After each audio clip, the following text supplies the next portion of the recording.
Hello from the National Archives Public Programs and Education staff. My name is Sarah Lyons Davis, and I'm an education specialist at the National Archives. Welcome to the National Archives Comes Alive, Young Learners Program. Today we meet John Jay, portrayed by storyteller Phil Webster. John Jay was one of our nation's founding fathers, a delegate of the First Continental Congress and later a member of the Provincial Congress. He eventually became president of the Continental Congress. Jay was responsible for writing New York's first constitution. He served as a diplomat during the Revolutionary War and then authored 5 essays in the Federalist Papers in support of the U.S. Constitution. Many of his papers are searchable in the National Archives website, Founders Online. Jay was appointed first Chief Justice and served from 1789 to 1795. He negotiated the Treaty of Paris, which formally ended the American Revolution, and it provided an agreement whereas the British officially recognized U.S. independence and identify the boundaries that would allow for American Western expansion. The National Archives has many records related to John Jay. They can be found in the National Archives online catalog and in our education-specific resource, DocsTeach, at docsteach.org. This slide shows the first and last page of the Treaty of Paris, which is 15 pages in total. This treaty, signed on September 3, 1783, between the American colonies and Great Britain, ended the American Revolution and formally recognized the United States as an independent nation. The treaty is named for the city in which it was negotiated and signed. And the last page bears the signatures of David Hartley, who represented Great Britain, and the 3 American negotiators who signed their names in alphabetical order. And in this activity in DocsTeach, you can see a letter from Chief Justice John Jay to President George Washington. In this letter, John Jay and fellow justices of the Supreme Court advised the president on the separation of powers of the government, and the justices were responding to questions sent to them from the president. Our programs are brought to you from the National Archives Public Programs and Education team and the National Archives Foundation. You can find information for teacher and student programs on the National Archives website, archives.gov, under Archives News, Upcoming Events, and if you follow the National Archives on social media. And now, let us give a warm welcome to John Jay. Thank you, Sarah. Pleasure to be here. I'm not your usual founding father. I'm not English. I'm not Irish. I'm not Scottish. I'm French Huguenot, and my family came here to escape religious persecution in France.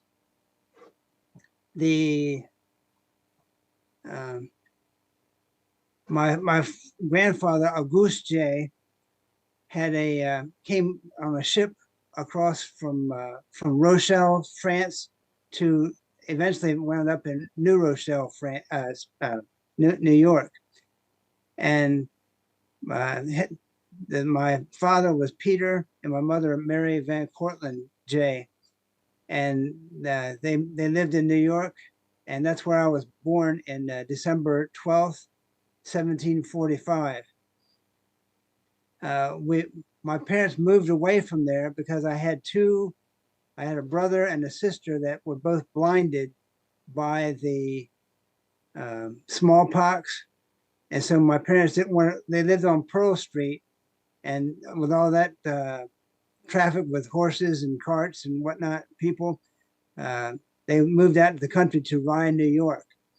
At age 9, I was taught by Reverend Peter Stoop, and then at age 11, I was educated back at home with Reverend John Murray. And then age 14, I entered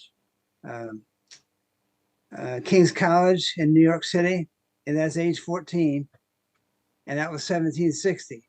And I finished there in 1764.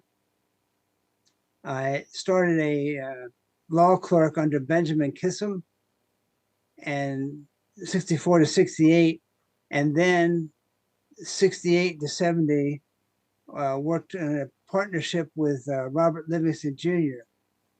And in 1770, went independent as a lawyer and did that successfully. Met my wife, Sarah, at Francis Tavern on Pearl Street. So you can say I met a pearl on Pearl. The 1772, and during that time courtship, I met my, well, I was going over to the Livingston household, and they had a lodger there named Alexander Hamilton, who you might have heard of. So Hamilton and I were friends from, very soon in the game. Sally and I married the same week as the New York Tea Party in April of 1774. We got married, and that September, I was able to go to the First Continental Congress with my new father-in-law, William Livingston. It was quite a providential turn of events there.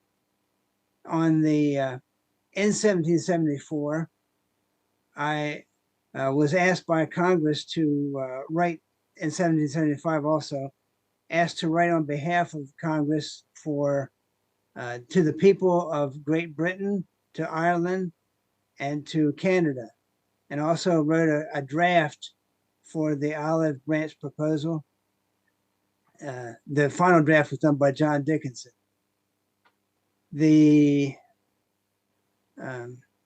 was against for us going into war against Great Britain because they had so much strength against us. They had 270 ships and we had none.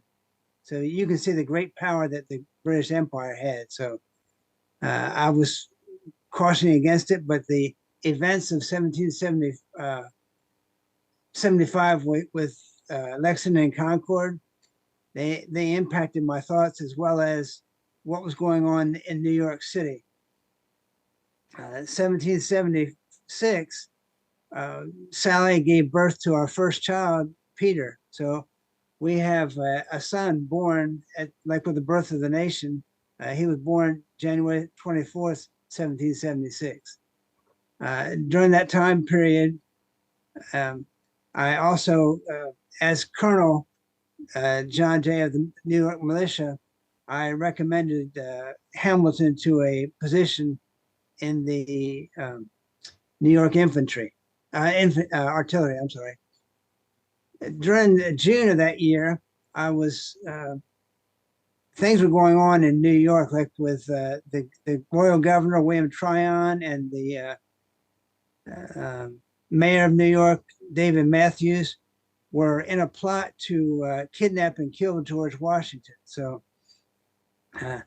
they made me chairman of a committee to detect conspiracies, and we found out that one of Washington's inner guards, Thomas Hickey, was in on that plot, and he was hanged June 28, 1776. The next day, the British fleet arrived off of Brooklyn and Manhattan. So you can see that the events were starting to really warm up for New York area for the battle. They had the Battle of Brooklyn in August 27th there, and the British soundly defeated us. And I must make mention of the Marylanders at that battle. They attacked the British line 6 times so that the rest of the Continental Army could escape. And General Washington gave them a privilege of flying their flag at the same height as the U.S. flag because of that. I took Sally and my parents up to Fishkill to move because of the danger that was in New York at that time. We experienced New Yorkers experienced the Battle of Brooklyn, and we lost Kips Bay, Harlem Heights, Fort Washington or Fort Lee, and we were on the run down to New Jersey. And the morale was very poor. So, oh, I forgot to mention one thing about the evacuation on 27th.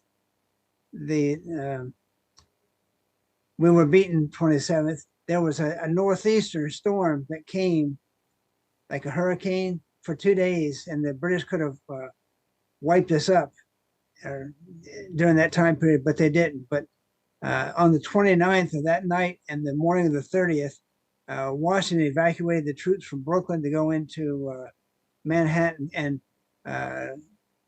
John Glover led the Marbleheaders to expertly row quietly enough so the British didn't hear him, but strong enough to battle the current of the East River there at least 20 times. When the sun came up, a third of the army was still on Brooklyn, and the a fog came up and didn't dissipate until Washington left on the last boat. So it was really a providential little victory there. When I mentioned about those different defeats after that, I was asked by Continental, but not Continental, but by the New York Convention to write something to raise the morale of the people of New York. And I wrote the address of the convention of the representatives of the state of New York to their constituents. Feel free to call it the John Jay Address of December 23rd, 1776. And in that address, I mentioned God and having faith in God 33 times. Feel free to read that. I thank God for the victories we got at Trenton on Christmas Day, and Princeton. In 1777, I was entrusted with writing the New York Constitution, and well, the convention went from New York to White Plains to Fishkill and then to Kingston, and I was Supreme Court. Sorry, not Supreme Court, but the New York Chief Justice during that time. 1778, I was asked to go back to Continental Congress, and 3 days after doing that, they elected me president of Continental Congress. One of the things I did there was defend General Washington. There was something called the Conway Cabal, when General Conway, General Gates, and General Lee and others were in a cabal to try to get rid of General Washington, but I supported General Washington. So not only did I save his life in 1776, but also saved his military career then. When at the end of my time as president, 1779, at September 28th, I was, they saw that if they recognized our independence, they would have to recognize the independence of their own colonies, and they didn't want any part of that. Sal and I had a birth of Susan in July of 1780, but she also died a month later. So it was hard in a lot of ways what went on in Spain. We did have another child, Maria. We were there 2.5 years. Maria was born in February 20th, 1782, and that was a great joy. But Mr. Franklin, Dr. Franklin, I should say, asked us to come to Paris to help with the general negotiations with Great Britain. And I said, we'll be glad to come, because we were just so unsuccessful in our time at Spain. And when we traveled from Madrid in May 21st to June 23rd, so it was over a month in traveling the roads on in the wagons, whatnot, carriages. When we got there, we found out that Europe was in a state of influenza epidemic. The very prime minister, Lord North, was removed from office, and Rockingham came in his place, but Rockingham died of the influenza. So you can imagine how all that changes, and not only the prime minister, but all his people and all his negotiating people. So our negotiating changed from Grenville to Richard Oswald. So it was a lot going on. We were under orders from Continental Congress to be subservient to the French diplomats and everything. And I said, we can't do this because it's beneath the dignity of Continental Congress just to say whatever they said, because when I was in Spain, I saw what was going on behind my back, because the kings of Spain and France were cousins, and they were a lot of times undercutting what we were doing. Matter of fact, they opened up my mail all the time, and I said that if my Spanish is not correct, I'm sure the post office will correct it. The influenza, we had, well, we were asking, I went over to see Dr. Franklin. He was sick with kidney stones. So the negotiation fell on my shoulders because Mr. Adams was up in Holland trying to negotiate a loan from them. And Dr. Franklin became sick, ill with kidney stones. So it was up to me. And if you look at a map of the Northwest Territory, the Mitchell map, you'll see the immense problem that I had to do, like this map over here. You'll see all the different parts. Like I was stating the need to use the Mississippi River as our boundary, and France and Spain were not accepting that. They're the cousins. And Mr. Franklin asked me, he says, I told him that the French were just in the war to try to get our support so that they can keep England occupied during this time. And Mr. Franklin said, if we can't depend upon France, upon whom can we trust? And I said, we have no rational dependence except on God and on ourselves. And then he said, would you deliberately break Continental Congress's demands on us? And I said, unless we violate these instructions, the dignity of Congress will be in the dust. And I threw my clay pipe in the fireplace and said I would break them if it conflicted with the dignity of Continental Congress. And we were able to get that preliminary agreement. Matter of fact, I said that I needed that when they came, they brought us they're going to give us a truce with the United Colonies. And I said, you have to take this back, and I will not treat with you all until I get something from the King George III, or an act of Parliament saying that they recognize us as an independent nation. And we were able to put in the preamble of the document that they recognize us as the 13 United States of America. So I'm glad that we stood to that. Sally gave birth to Anne on August the 13th, 1783. And September 3rd is when they got the final draft done, the definitive peace treaty. After the Treaty of Paris was agreed on, I went to England to take care of J family matters.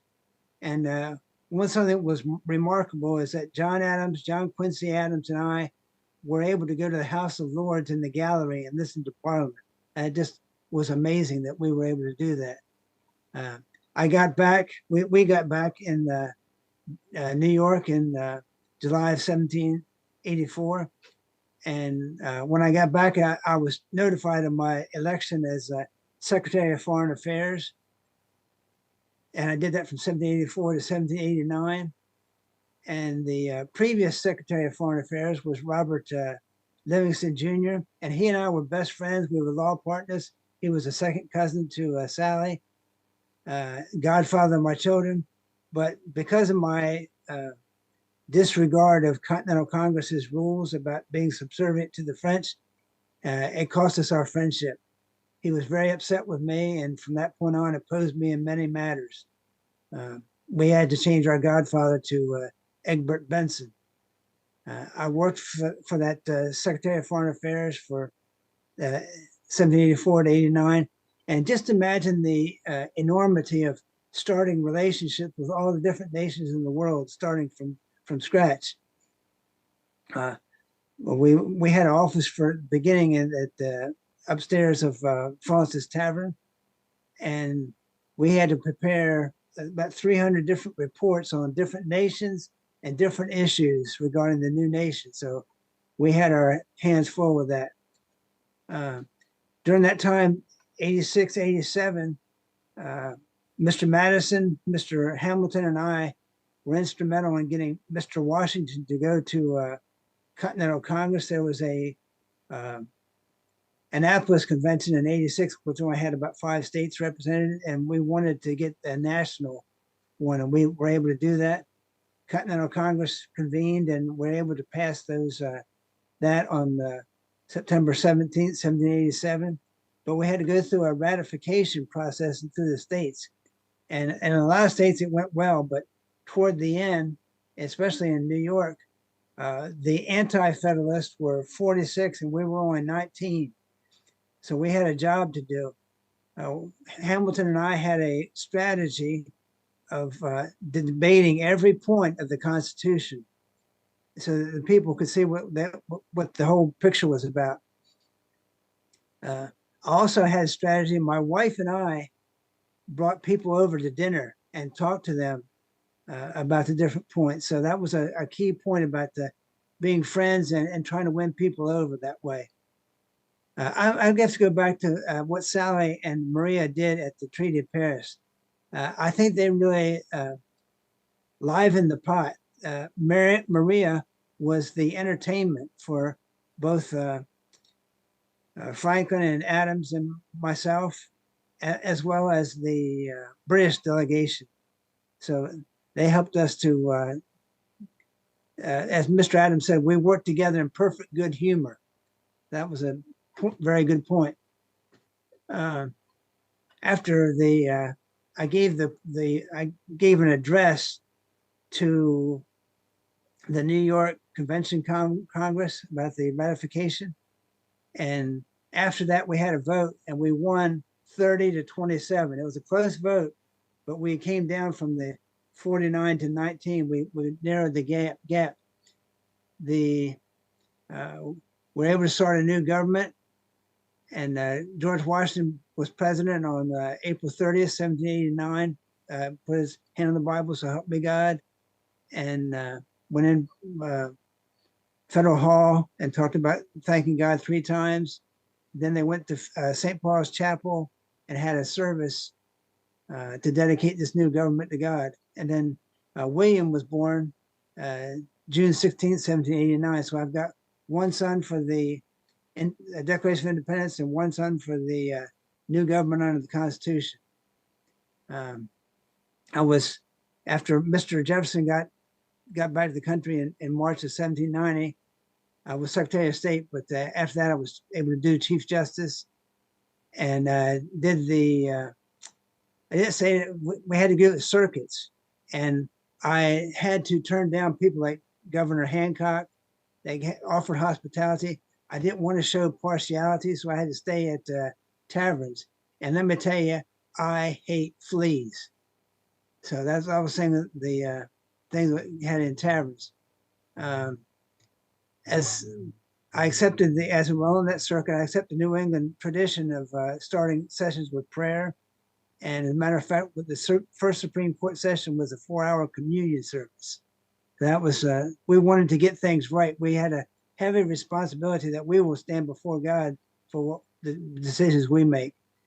Sarah Louisa was born in March 1792, and President Washington asked me to go to Britain to make a new treaty because the British seamen were impressing, and what I mean by impressing, they were taking our soldiers off ships and making them work with the British Army. So we almost had a war over that. But Mr. Washington sent me over, and I was able to get a peace treaty. I didn't get many concessions, but we did get peace because we were $60 million in debt and could not afford another war. I became friends with William Wilberforce, who was a strong person in the abolition movement, and came back, and I was hung in effigy in just about every state in the nation, and they said you could probably travel through the country through the my burning effigies of Mr. J. When I returned, I was elected governor of New York, and as second governor of New York, I was able to gradually outlaw slavery.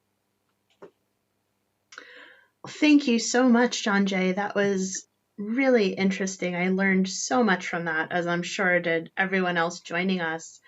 I have to comment, I'm just left with this idea of what a consequential period of history you witness and were a part Yes. of. Yeah. Witnesses at the creation. Yes.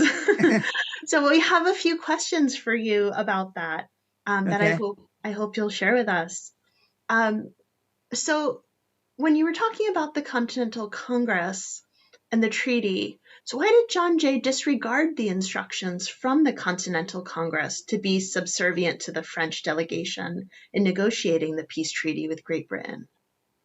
Well, I highly regarded Continental Congress. I was president of that body, so I highly regarded them. But if you're ever in a situation where you see that, like I saw what was going on behind my back about the French and Spanish, and I said that they would not regard our independence as a top priority. They would matter of fact, they were in a sense, we heard about they were making deals behind our back that weren't good for us. And we said, how are they going to treat our independence? Are they just in it to keep their animosity with England? So I saw that we had our nation at stake. And so I said, I have to put the dignity of our nation before this as a hard call to make. Yeah, with It cost me my friend. Yeah, complex Yeah. ideas to consider, it sounds like, Yeah. through your path with this. And speaking of that, what events kept you in New York City when the Declaration of Independence was agreed upon on July 2nd, 1776? Well, I was, like I said, I saw the royal governor, William Tryon, and he was living on a ship, a warship. He wasn't in the governor's in New York City. So the people of New York were kind of against him, but he was in a plot to kidnap and kill. So was David Matthews, the mayor. So you can get your mind around your governor and your mayor are fighting against you. What, it just that's hard to grasp. But as chairman of this committee to detect conspiracies, we found out that somebody, one of the other people that was in jail with Thomas Hickey, spilled the beans about what was going on. He said, I will only talk with John Jay. I only trust him. So he entrusted to me about this information about Thomas Hickey. And so I said, we need to deal with this. So just imagine if George Washington was wiped off the scene, where would we be? Yeah. You mentioned also your concern about, waging a war with Great Britain, such a powerful country. What were your thoughts about the prospect of starting a new government, though? Were you worried if it would work? Well, and when I was at 1777, starting out the new Constitution, I used a little bit of John Adams' thoughts on government, but I had my own thoughts as well. But it's really an awesome thing to be able to give that to have that opportunity to make a new government. And we deliberated upon that. That's what we did in the Constitution. We didn't get every point that we wanted. We're toward a more perfect union. We're not perfect, but to keep deliberating, keep fine tuning is it's hard to get. It's like the machine. You've got to fine tune it to get it to work well. Yeah. And I know you weren't alone in this work. You mentioned some other founding fathers like Hamilton and Livingston and Franklin, your colleagues in this work. Oh But yeah. could you tell us, were you friends with any of them as well? Oh yeah, like I said with Alexander Hamilton, when I'm courting Sally Livingston, of all the places he came from St. Croix and Nevis, he comes up to stay with Elias Boudinot and then William Livingston. So I get to meet him face to face. I recommended him to get into King's College. I recommended him to um, be the captain of the artillery in the New York militia as Colonel J. So he was a genius. Mm. When you see all the stuff that he did about government and business, he and Robert Morris were spectacular. Oh, it was certainly a talented group of people creating these documents and debating over these ideals of our country. And I would just say to encourage young people to look at these documents. It's electric, as Dr. Franklin would say. It's just they wrote. They didn't have distractions. They Mm. wrote. That's was what they did. So we have a good record. That's amazing. And, speaking of these documents and of your work, did you ever think about your legacy? Like, what would you want to be best known for? Would it be your work with finalizing the Treaty of Paris, or Chief Justice, or one of the other incredible roles that you took? I'd say the Treaty of Paris was my crowning achievement. Uh, Most people don't know it, but in the election of 1789, I came in third. Uh, Washington had 69 votes, Adams 34, and I had got 9. I would have had 8 more, but the New York delegation didn't turn their votes in time.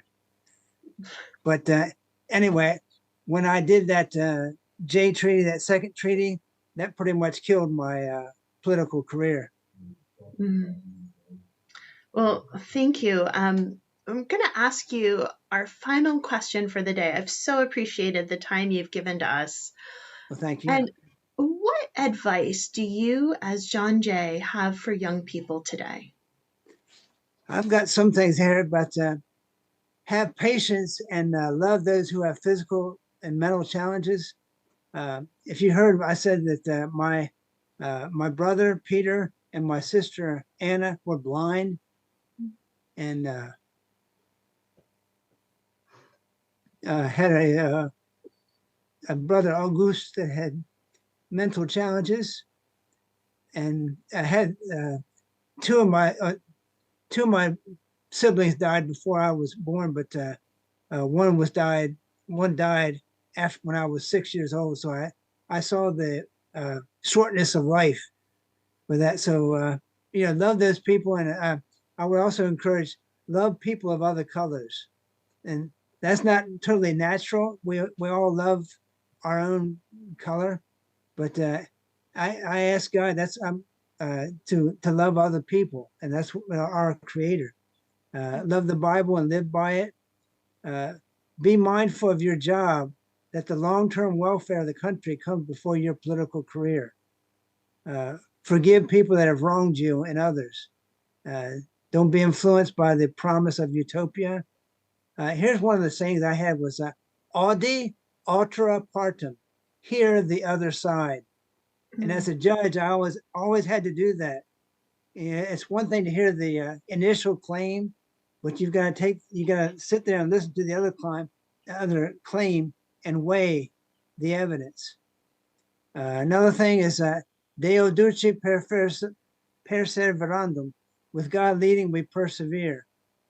And when I lost, I didn't mention this, but I lost the governor's race one time, and I actually won it, but it was taken away. Aaron Burr uh, was the person that was leading the argument against me being in president. So I share Mr. Hamilton's little bit dislike of Aaron Burr. um, and how to, it says, prepare to meet success without exaltation and defeat without depression. And lastly, how to deal with difficult times. So this relates with my voyage on the ship. It says, They who on the ocean have been unexpectedly enveloped with tempest or suddenly entangled among rocks and shoals know the value of that serene self-possession and presence of mind to which in such cases they owe their preservation. So people on ships, captains of ships, you've got to keep your cool. You Mhm. can't be going crazy. And when you're in tough times, you've got to keep a steady head so that all those around you will keep a steady head as well. So, Well, this is certainly some great advice you shared with us for young people today. And I know some advice I'm going to take from this too. Your words about our founding documents were inspiring. I've read them before. I'm going to go back and take a closer look, thank you. thinking about what you shared today. And I hope those who've joined us will do the same. And so now we're just going to take one last look. So thank you so much for your time again. And we'll take one last look at that Docs Teach educational activity related to the Treaty of Paris, 1783. And John Jay helped negotiate, as he shared, and ended the American Revolution. So again, that's docsteach.org. And I hope everyone can join us next month for our next Young Learners program with Archivist of the United States, Dr. Colleen Shogan. Thank you for participating in our program today. Thank you.